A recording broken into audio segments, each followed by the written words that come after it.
The room was thick with tension even before the cameras rolled. A hush settled as Donald Trump leaned forward, his face set in that familiar scowl, his voice sharp enough to cut glass. "Shut up!" he barked at Barack Obama, his words dripping with disdain, an eruption designed to humiliate. The air snapped like a live wire. For a moment, the audience froze, caught between disbelief and outrage. Was this really happening? Was Trump actually ordering a former president to leave like an unwelcome guest? Across the stage, Obama didn't flinch. His eyes narrowed ever so slightly, a calm, steady gaze locking onto Trump's fury. No raised voice, no rattled nerves, just that quiet, unshakable composure he had carried through storms far fiercer than this one. The contrast was electric. Rage on one side, restraint on the other. The cameras zoomed in, capturing every flicker of tension, every breathless pause. The audience leaned forward. Social media feeds began to hum with disbelief. Snippets of video already circulating. And then came the hook. The moment where silence stretched into suspense. Obama leaned in slightly, his expression unreadable. What he said next would not just answer Trump, it would silence a room, ripple across the nation, and remind America why some voices carry the weight of dignity no insult can erase. But this wasn't just another confrontation. What happened in the next 30 seconds would shift the entire conversation. This clash wasn't about stage theatrics. It was about two visions of America colliding head-on.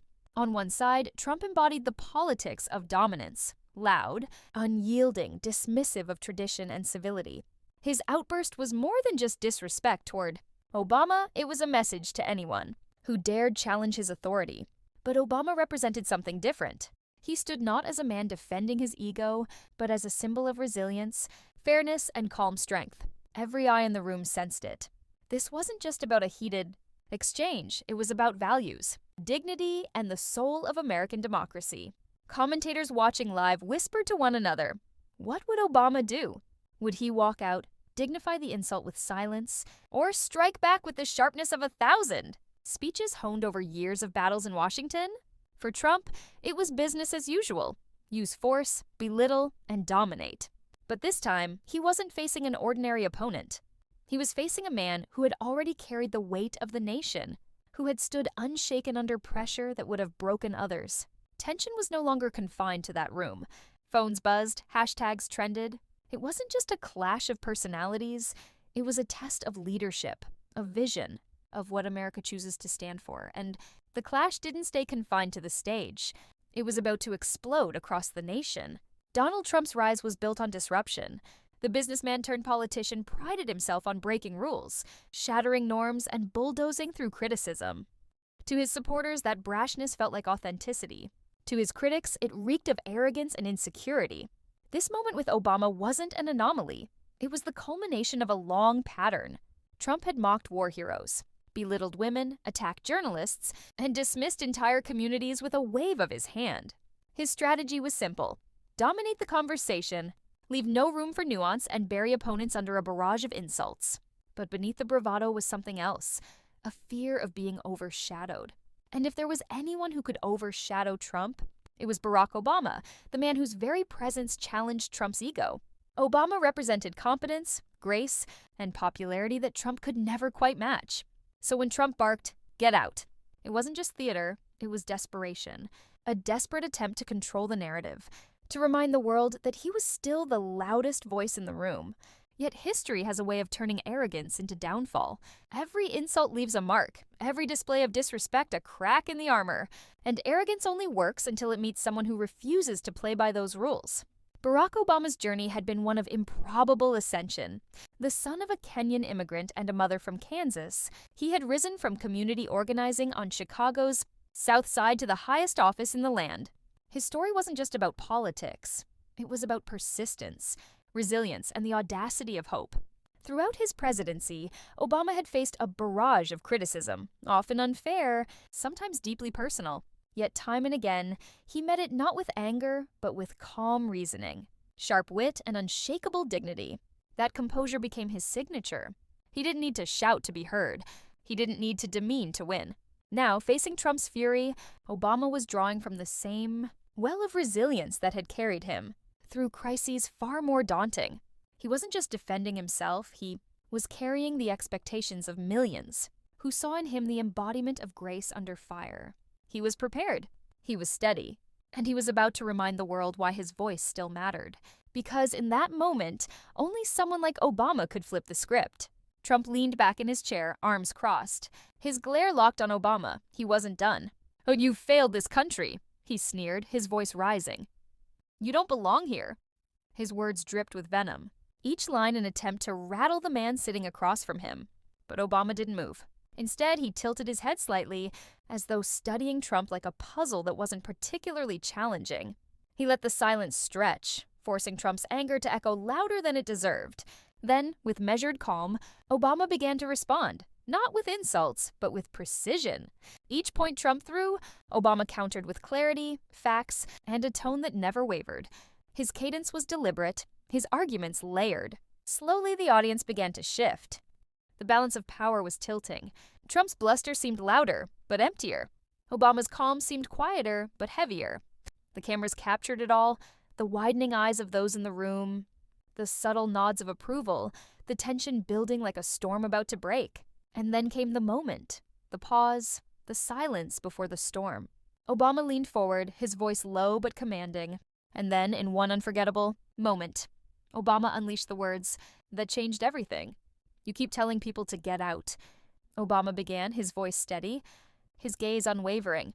"But the truth is, you've been trying to push people out your whole life. Immigrants, journalists, anyone who doesn't bow to you. But here's the thing. This country doesn't belong to you. It doesn't belong to me. It belongs to all of us." The room stilled. A few gasps broke the silence. Trump shifted in his seat, visibly unsettled. Obama continued, his words sharp, rhythmic, deliberate. "You can yell all you want. You can try to drown people out. But yelling isn't leadership. It's noise. And when the noise fades, what's left is character. And that's where the difference between us couldn't be clearer." He paused, letting the weight of his words hang in the air. "You want me to get out?" Obama leaned forward, eyes locked on Trump. "No. Mr. Trump, you get out of people's way. Out of the way of progress. Out of the way of a nation trying to heal from the division you thrive on." The audience erupted, gasps, claps, a wave of electricity rippling through the room. On social media, clips of the exchange began to circulate instantly. Obama's clapback, the moment Trump went silent. Comments poured in. "This is why we miss Obama." A masterclass in dignity. Trump tried to interject, but the words caught in his throat. His confidence cracked, his signature bluster faltering under the weight of Obama's calm fire. And then came the mic drop line. "You don't get to decide who belongs in America. America decided long before you." The room roared. The cameras zoomed in on Trump's face, jaw tight, lips pressed, a flicker of regret flashing across his eyes. And just like that, Obama had turned an insult into a national moment of clarity. Within minutes, Twitter exploded. An Obama clapback and your get out trended worldwide. Memes spread like wildfire. Trump's scowl paired with Obama's unshakable stare, captions declaring victory in the battle of dignity versus arrogance. Commentators across networks couldn't stop replaying the clip. Some called it a defining moment in political discourse. Others labeled it the night Trump finally met his match. Even critics who rarely praised. Obama had to admit, his composure and brilliance left the nation talking. Celebrities chimed in, actors, athletes, and activists alike applauding Obama's response as the kind of leadership America desperately needed. Grassroots organizations flooded social platforms with clips, framing it as more than a personal exchange. It was a symbolic rejection of divisive politics. Meanwhile, Trump faced ridicule. Late-night hosts roasted his outburst, replaying the "get out" moment alongside Obama's devastating reply. Analysts dissected his body language, pointing to the stammer, the shifting eyes, the collapse of confidence. For Obama, it wasn't just about winning the moment. It was about reminding Americans of something deeper. That strength doesn't come from shouting the loudest. It comes from standing firm when it matters most. And for millions watching at home, the validation was clear. They weren't the only ones who felt the power of that reply. In the days that followed, one theme echoed louder than any viral meme. Dignity beats arrogance. Obama's calm rebuttal wasn't just a clapback. It was a lesson, a reminder that leadership is not measured by volume, but by vision. Trump had tried to reduce the debate to a shouting match, but Obama reframed it into something far larger. His reply carried a universal truth. America's strength lies in inclusion. in resilience, in the belief that no one voice, not even the loudest, can silence the collective will of its people. For many, the moment felt personal. It validated their frustrations, their exhaustion with divisive rhetoric.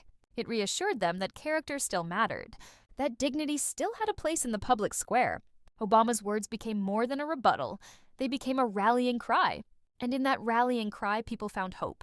Hope that arrogance would always crumble before authenticity. Hope that truth, spoken clearly and calmly, could cut through the noise. The moral was undeniable. In the face of bluster and insult, dignity wins. Always. Because in that room, Obama didn't just silence a man, he reminded America of itself. Trump yelled, "Get out!" But it was his arrogance that was pushed out instead. Obama's calm, brilliant reply flipped the script and left a lasting mark. Not just on the debate, but on the nation. Arrogance always falls before authenticity. Noise always fades before truth. So here's the call. If you believe dignity still matters, if you believe voices like Obama's deserve to be amplified, then share this moment. Subscribe, stand with us. Because the fight for decency isn't just political, it's personal. And every time someone like Barack Obama stands tall, it's not just a win in a debate, it's a win for all of us.